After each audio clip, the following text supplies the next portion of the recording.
আচ্ছা, আপনাদের সাথে আমি আজকে একটা সিক্রেট শেয়ার করব। সেটা হচ্ছে গিয়ে আমি অনেককেই দেখেছি চুইঝাল কাটার সময় চুইঝালের উপরে এই যে কালো যে অংশটা থাকে বা উপরে যে চামড়াটা থাকে এটা একদম চেঁছে-চুচে ফেলে দিয়ে শুধু সাদা অংশটা রাখে। কিন্তু এটা না করাটাই বেটার। কারণ আমার আব্বা সবসময় বলত কি চুইঝালের এই কালো অংশটাতেই চুইঝালের সবথেকে বেশি স্মেলটা থাকে। তো আপনারা আমরা যেটা করে থাকি সেটা উপর থেকে আস্তে, আস্তে করে উপর ছালটা একটু ফেলে দেই। একদম কালো অংশটা ফেলে দেই না।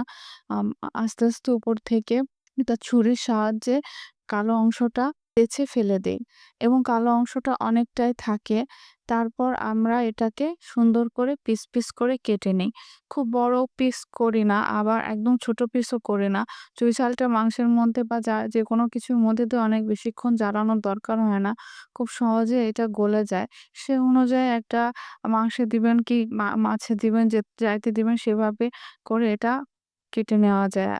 তবে এটাকে আমি রিকমেন্ড করব আপনারা একদমই পুরো কালো অংশটা ফেলে দিবেন না। যারা এতদিন কালো অংশটা ফেলে দিয়ে রান্না করে খেয়েছেন তারা একটু কালো অংশটা রেখে দিয়ে তারপর রান্না করে খেয়ে দেখবেন, তাহলে ডিফারেন্টটা আপনারা নিজেরাই বুঝবেন।